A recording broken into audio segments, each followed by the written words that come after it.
Make sure you check out our online store where we work with our graphic designer to create stunning garment and product designs that feature a wide variety of aircraft types such as British fighters, World War II aircraft, American bombers, Russian fighters and much more.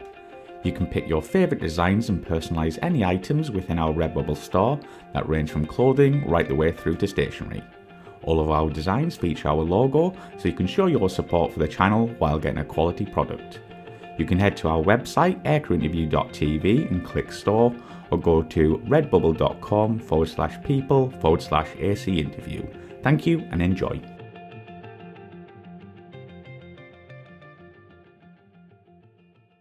And could you talk us through the MiG-21 shoot down? Yes, that was another highlight, I think, in my career, and a downlight in the sense I didn't get to shoot anything. But very shortly, it was one of those sorties where the two cameras were taking off from Grootfontein. We would start at Ondangwa and start taxiing out and wait at the runway. And when they pass overhead, low level, we would take off and then catch up. We said the camera can't pitch. It can only climb. So we wait till they start climbing, and then we pitched up, get on the top. And basically, it's just to wait for them to come on level. And they were doing photo reconnaissance in the southern parts, at Kahama area. And that particular day, I remember the aircraft was 209, and the leader was Johan Rankin. He was in 203. The first one was painted in the blue colors. And my aircraft wouldn't start. And I wasn't going to give my sortie away to somebody else that's jumping into the aircraft. But sometimes in that heat, especially in the dust and sand, we had a double. But eventually it did start. Bottom line is we were slightly late. So we took off and ran up, and the Buccaneers said, well, they're going to carry on when they heard we coming. And they started the photo reconnaissance. And then as we got into the area, our mission controllers started saying there's activity, there's deltas. And the cameras were deciding, well, what are we going to do now? And the camera is the only aircraft I know, when it disengages, it can climb and out-climbs them. We did a lot of air combat training with them. You can't get to them unless you have a good missile. So the bottom line is they decided to plunge and go level and abort the mission. And I think it all happened because on the radar picture, they couldn't see the fighter escort because we weren't there. And they decided to attack the Canberras. We were then heading towards the north. I was sitting on the right-hand side and on the right beam, flying a beam. It's our normal combat formation, and Johan on the left-hand beam. And that day, I think, was the 8th of October, 1982, I recall. Oh, the dates. Bottom line is we heard them coming, and their height, we were at about 30,000 feet and 0.9. And when the mission controllers said, we said bogies are unidentified aircraft, and then he said, no, bandits, those were definitely MiGs coming in. And there's another pair that's behind, but they were quite far behind, because that's a Russian doctrine. A pair in front and a pair in the back. And we said, okay, but we're on the very edge of our own radar at that time. So, unfortunately, the poor radar mission controller had to battle to see them, but he saw them as they climbed. And they most probably were going to go after the Canberras. And then all of a sudden, yes, two F1s, two fighters, and they were committed. Anyway, they were so accurate in their mission control that when it was 5 miles, Johan was sitting on my left. He shouted, we jettisoned the tanks, which we did, the Betty tanks. We jettisoned them.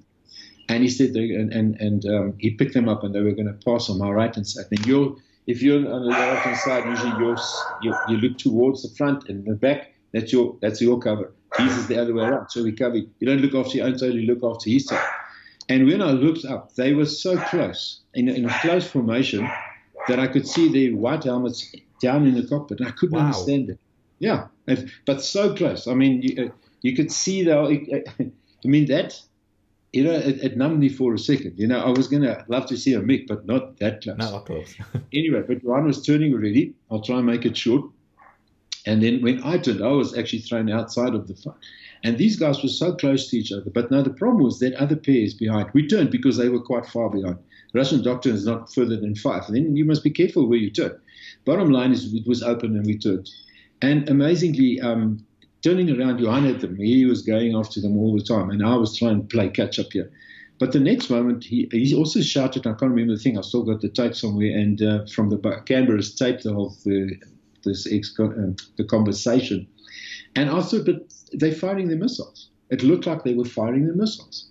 Wow. I said, okay, then they don't have missiles, so yeah, because that was soon after the cross.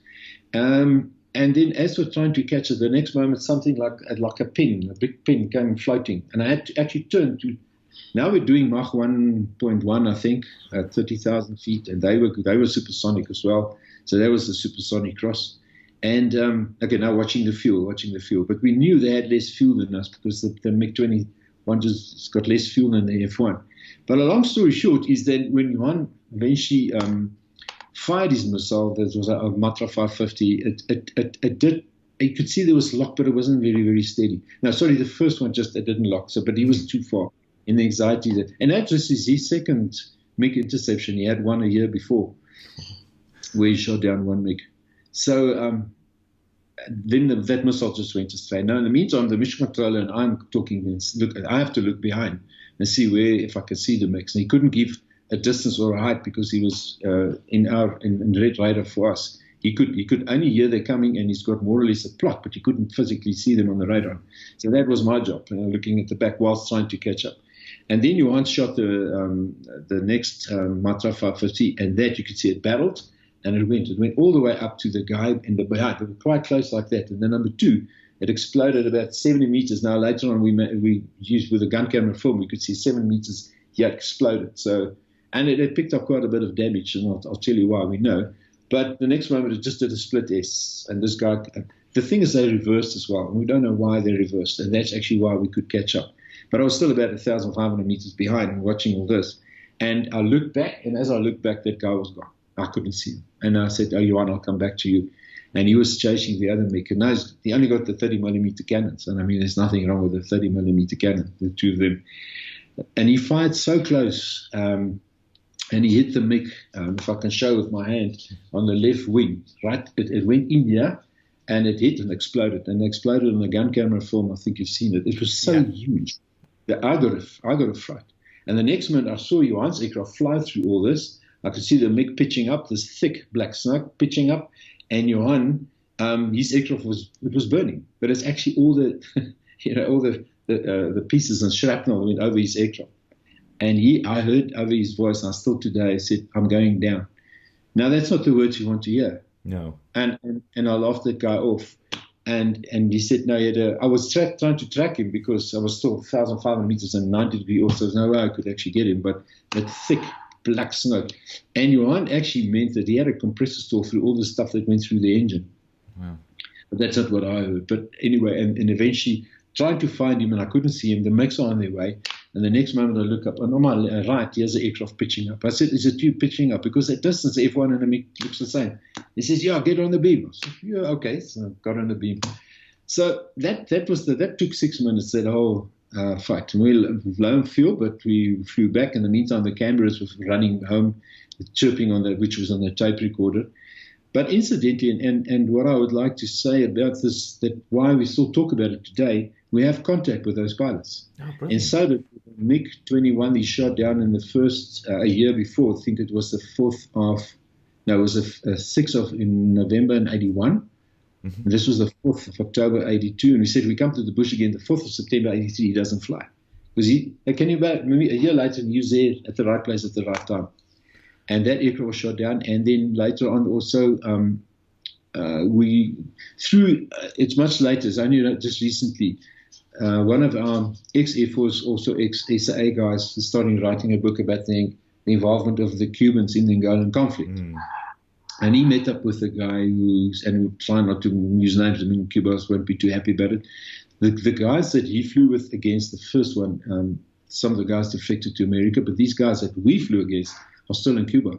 And somehow we got their version and we put our version in the two stories. And the stories that was put together, you look at our story and their story, and it's like that. It's like a puzzle. And it's amazing. Right.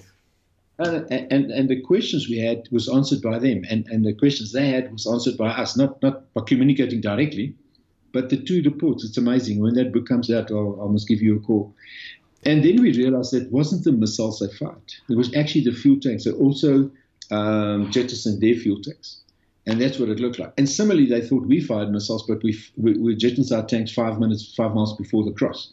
Theirs were actually only after the cross. The reason it looked like they were sitting with their helmets in the cockpit, the ergonomics of a cockpit in the MiG is not that great. You had to push here, look there, and that's just what they told us.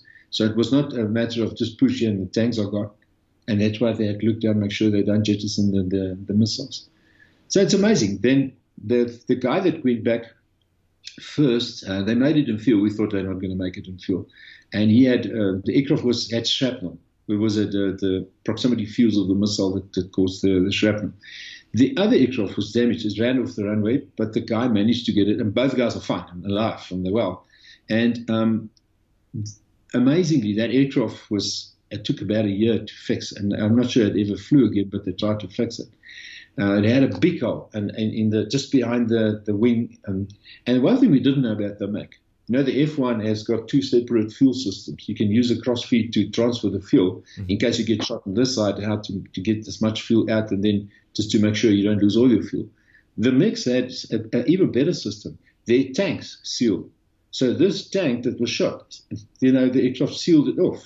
So only that fuel went out, and that was out in an explosion. Right. That big smoke was probably because we thought it was the engine. But the guy said, the pilot said, it was so big the hole he could stand up inside the aircraft. But it was once they picked it up. So amazing. When it's behind after war, and you go and talk to the pilots because it doesn't never go about the person, and we have communications with him, which is great. And the one Cuban guy came out. He flew MiG-23s and he shot missiles on the C-130s. And the guys flew him out here, and we had a meeting with him and the two C-130 crews. Practically all of them were there at the afternoon. I was invited as well. And the next day we had a fighter meet at Air Force Base Waterkloof, and he came there and he still had the map where we plotted he's going to. I said, well, that's amazing. And then he realized, these guys, they were also thrown into a conflict that had actually nothing to do with them. But I mean, that's what you sign up for once you're a soldier. So then you go. And it was so nice to exchange. I still got my Cuban wings here, and I got a nice coffee mug that says Boer Pilot. Boer is a farmer, Boerkie, they call us Boerkies, Boer Pilot. So that's the good after the bad, So and it's so nice to have communications with him.